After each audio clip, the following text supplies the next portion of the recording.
bani lokaci.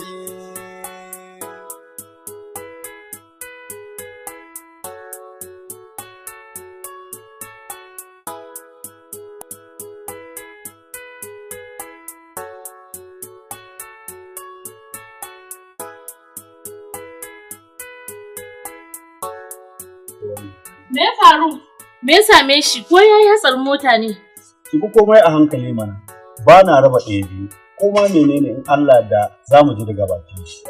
Wallahi Gogo akan binciken da aka yi ne na auren Habib da Hausa. To shikenan na fahimce ka. Baba, Gogo, an ce ni ba cikakken ɗa bane ba. To in dai ni ba cikakken ɗa bane ni wane ne? Amma me yasa ban kasance cikakken ɗa ba? Me yasa na rasa ubana? Ba Habibu, ka kwantar da hankalinka. Duk wata magana da kake jita ne sabanin yadda abubuwa suke. Gogo, ni zan koma. To shikenan mun gode. Madalla Ahmad, mun gode. Allah ya saka da alheri. Sai an jima. Mun gode. Mun gode. Yanzu kenan da yake haka za ta kare na miki. Sai kin haifar wa da kanki wani problem din ko?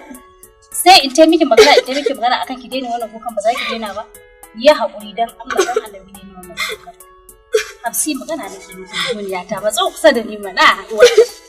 Okay to yayi. Allah ya baki haƙuri. Ba zan sake miki magana akan wannan kukan da kike yi ba. Tunda ba irin rarashin da ba miki ba akan ki daina ki daina ko? Allah ya baki sa'a ki je ki tayi. Tunda ke ba ki jin magana. In kika haifa wa kanki matsala ban da kuɗin magani, shi ma kuma ba shi da shi. Ki je ki tayi.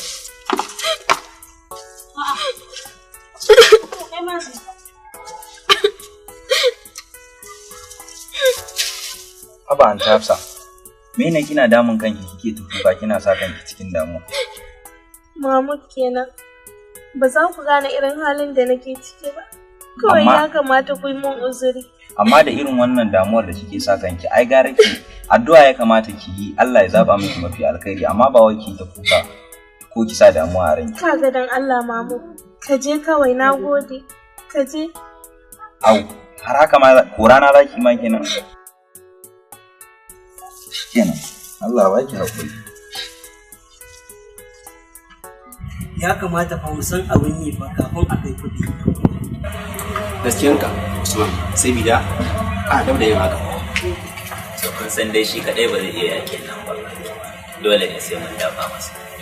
Haka ne Umar, kamar yadda ka faɗa, dole sai kun kai ni jihadi.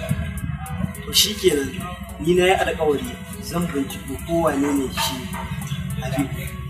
Kuma yana da goyon baya akan azaba 100%. Na ji daɗi sosai kuwa, domin ina alfahari da ku. Allah sarki Hafsa, ashe haka abu ya faru. Ki ganki yanda duk kika sanja? A'a ummi. Ke kanki kin sani babu kamar Habib a tare da ni, ballantana a samu wanda ya fi shi. Habib wani bangare ne na cikin rayuwata. Ta yaya kike tunanin zan iya rayuwa ba tare da shi ba?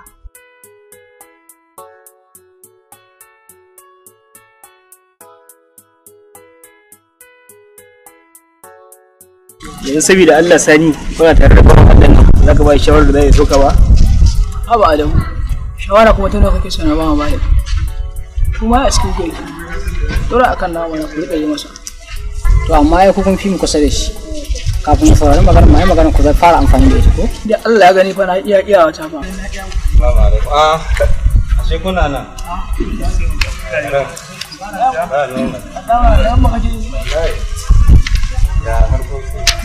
Ya zuwa ne haka ta kalle shi. Mun san irin mu sai da haka. Kwana biyun aka yi wani trip down ma zan a can zan kwana. Kun san abin ko da magana.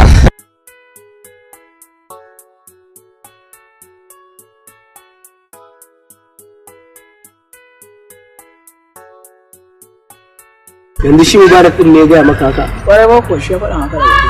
Wato babu ranmu da shi ko gaskiya ne duniya ta yi masa ido. Saboda haka ne yanzu na fita daga harkarsa babu ni babu shi.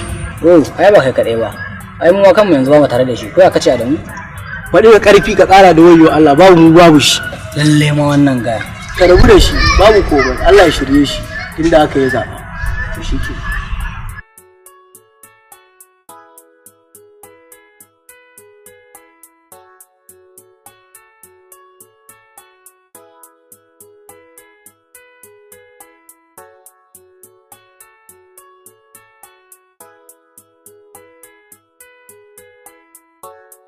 ai wannan kamar Mubarak. Wani ma kuma Mubarak ne ba.